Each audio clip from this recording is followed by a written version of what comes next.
Muy buenos días y bienvenidos a The Brewer Factory, el podcast en el que daremos a conocer la cerveza artesana a todo el mundo. Hablaremos de lúpulos, de maltas, entrevistaremos a grandes brewers y a los mejores locales craft beer. Pero antes, recordaros que en thebrewerfactory.com pronto podréis encontrar cursos sobre cómo elaborar vuestra propia cerveza, sobre el tratamiento del agua y en definitiva todo lo que necesitáis para ser unos magníficos brewers.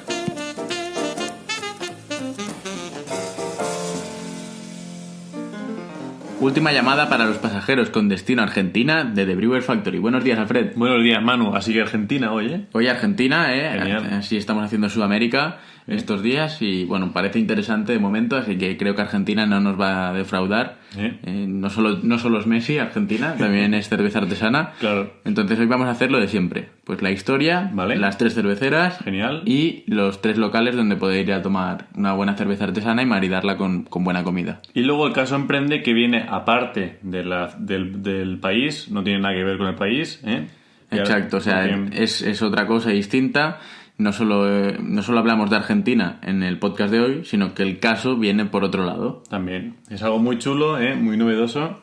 A mí me ha sorprendido y creo que lo voy a probar, a ver qué tal. Sí, bueno, hablaremos de él más adelante, ¿vale?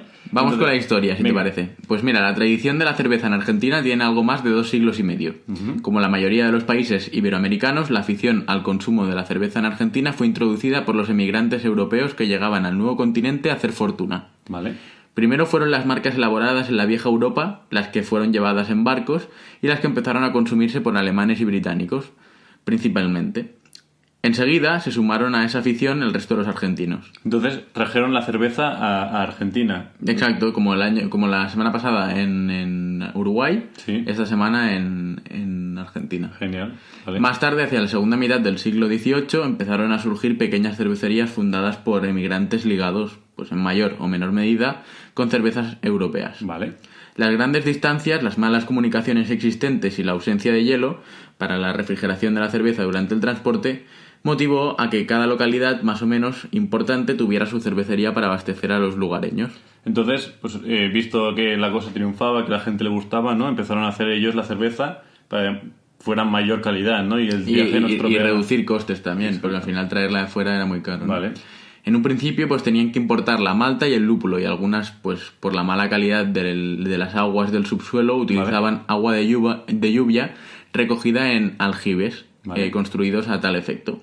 Años más tarde, las cerveceras más preparadas aprovecharon el ferrocarril y fueron extendiendo sus áreas de venta y montando fábricas allí donde les era más rentable. También fueron desarrollando cultivos autóctonos, primero de cebada y luego de lúpulo, y Argentina es hoy una exportadora de excelentes variedades de lúpulo cultivadas en la zona de El Bolsón, localidad de la provincia de Río Negro, en la Patagonia. Es curioso, ¿no? Que en principio compraban el lúpulo de fuera y cuando vieron que podían plantarlo ellos y tal, ya se han convertido pues en uno de los principales exportadores de lúpulo, ¿no? Sí, es curioso y es novedoso, ¿no? Porque al final te das cuenta de que tienes una oportunidad de negocio, la explotas y mira, ahora eres un gran exportador. Qué guay. Es de admirar, ¿no? Luego, un folleto publicado por José María Peña y Juan Carlos López Almendros, Vale. con motivo de la primera exposición de coleccionismo cervecero celebrada en Buenos Aires en julio de 1999, nos relata que la primera referencia que existe relativa a la elaboración de cerveza en Argentina se remonta a 1806. La escuadra inglesa, aprovechando la ausencia del inepto virrey de Buenos Aires, Vale. el marqués de Sobremonte, había tomado la ciudad sin apenas resistencia y tras la heroica conquista llevada a cabo por el marino español Santiago Liniers, los bienes de los ingleses residentes en la ciudad fueron confiscados. Uno de ellos, médico de profesión en retiro, envió una reclamación a las autoridades españolas por la expropiación de su fábrica de cerveza contigua al mencionado mercado. Y después de las invasiones inglesas, aduce a su favor que si bien es nacido en Inglaterra, se encuentra al servicio de su majestad de España, ¿no? Y eso fue en el 1806. Es decir, que a este hombre le habían confiscado la cervecera, su cervecería. Y claro, presenta un documento pidiéndole a su majestad del rey de España en ese momento que por favor le sea devuelta a su cervecería. Y este documento tiene una fecha en 1806. Por eso se sabe que, pues bueno, es el primer dato así que se tiene. Que significa que en Argentina pues había cerveceras, ¿no? Exacto. Según otras fuentes, pues la primera fábrica de Argentina de cerveza pudo haber sido la que funcionaba en 1714 en la actual calle Moreno, antes San Francisco, de la ciudad de Buenos Aires, y también se tienen noticias desde 1804 y hasta la Revolución de Mayo de 1810. Funcionó junto al Teatro Coliseo de Buenos Aires, un establecimiento que servía cerveza fabricada por su propio dueño. Vale. Pero bueno, el investigador Carlos Domingo Vives, el que aporta los documentos más antiguos que por ahora se conocen, el doctor Vives, demuestra con ellos que la primera fábrica de cerveza que se conoce en Argentina simplemente fue llamada la Cervecería con Z. Y bueno, pues debemos remontarnos al año 1738, cuando el inglés Thomas Stuart adquiere en el Retiro de Buenos Aires una parte de la manzana delimitada por la actual avenida Libertador y las calles Esmeraldas, Mapiú y Arenales, con entrada por esta última. Vale. En ese lugar, Stuart construye un edificio que incluye pues una sala de 7 tiradores para fabricar cerveza y varias piezas posiblemente pues para oficinas, para lugar de venta, de descanso. Vale. En la sala se encontraban pues las calderas y los servidores. Bueno, ante la necesidad del propietario de conseguir capital para ampliar su negocio, decide vender pues, las tierras al rico comercial Thomas Ilson, ¿vale? Pero conservando el fondo de comercio. De esta manera, y conforme a la escritura del 13 de diciembre de 1743 del notario Francisco de Merlo, Stuart cede pues, el dominio y señorío al capitán de dragones Thomas Ilson sobre la casa de la cervecería, ¿no? Es curioso, ¿no? Ayer hablábamos de Juego de Tronos y hoy hablamos del Capitán de Dragones. Es un poco ya ligar un poco la... Exacto. Bueno, también decir que la explotación de la fábrica continuó en manos de Stuart, pero ahora en un establecimiento más amplio y con mayor producción. El censo de 1744 registra en la cervecería a Thomas Stuart, que en ese momento tenía 48 años y como agregados a los ingenieros Juan Itin, de 30 años, y Roberto Betán, de 20, más 6 esclavos negros como obreros, todos ellos trabajando en la misma. Con respecto a la propiedad, dice pertenecer al capitán Don Thomas Ilson. O sea, seguía produciendo Stuart con su equipo, pero pertenecía a Thomas Ilson. Vale. Este, además de capitán de dragones, fue caracterizado contrabandista, sosteniéndose que utilizaba la infraestructura de la fábrica de cerveza como depósito de sus mercancías. O sea, el tío era espabilado, ¿eh? Exacto. Es de esta época el comienzo de la leyenda de los túneles y bóvedas que se creían existentes en la posterior llamada Quinta de Azcuennaga. La explicación racional de los mismos estaría en el método de conservación de la producción de cerveza del establecimiento. Era su almacenamiento en barricas de madera instaladas en sótanos, y estos disponían de una salida a nivel, ¿no? Orientada hacia un barranco, hoy en la avenida del Libertador, donde existía un camino de carreteras y mulas que, costeando el río de la Plata, comunicaba con la zona norte con el Fuerte y la Plaza Mayor, centro comercial de la época. Entonces lo tenían todo estudiado para huir o pasar la mercancía, ¿no? Así es. Ilson era descendiente de irlandeses, nacido en España en tiempos del gobernador Salcedo, y fue procesado por sus negocios ilegales y por su vida desarreglada. Pero como gozaba de buenas amistades tanto en Madrid como en América, Vale. su causa fue archivada en 1757 y la cervecería fue cerrada, utilizándose el local y parte de las herramientas y utensilios, en especial las calderas y hervidores, para la instalación de una fábrica de jabón. Deduce el investigador Vives que, no habiendo encontrado antecedentes de establecimientos más antiguos, concluye que la cervecería fue pues nuestra primera fábrica de cerveza, ¿vale?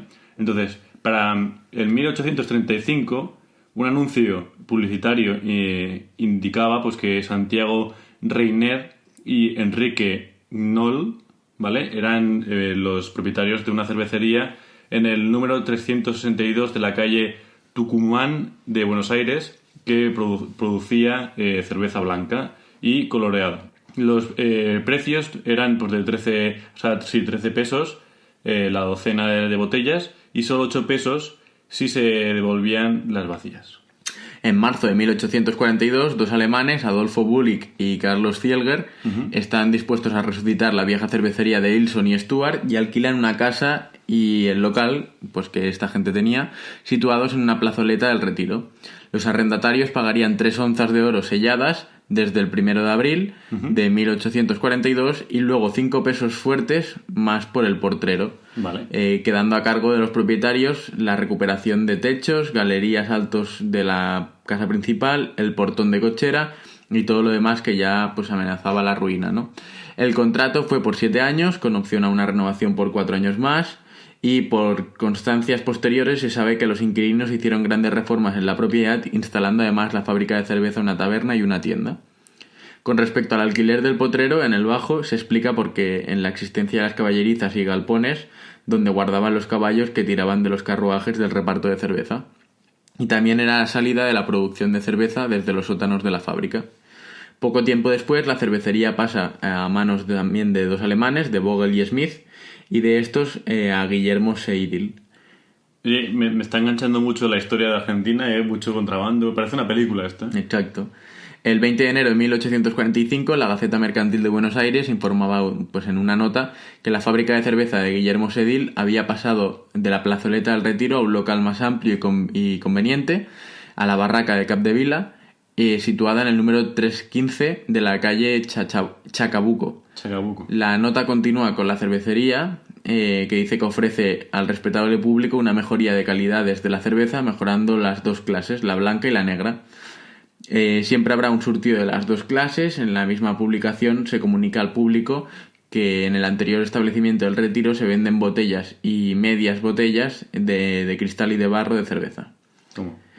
Fueron muchas las cervecerías que se instalaron durante la segunda mitad del siglo XIX en Buenos Aires, y del folleto de Peña y de López Almendros antes citados anotamos los siguientes establecimientos, ¿no? La cervecería Santa Rosa de Juan Buell en la calle Bolívar, la cervecería italiana de Juan Bianchi, Federico Rottenberg y Antonio Lagomirsno en las calles Paraná y Río de Bamba, y así pues otras muchas cerveceras, ¿no?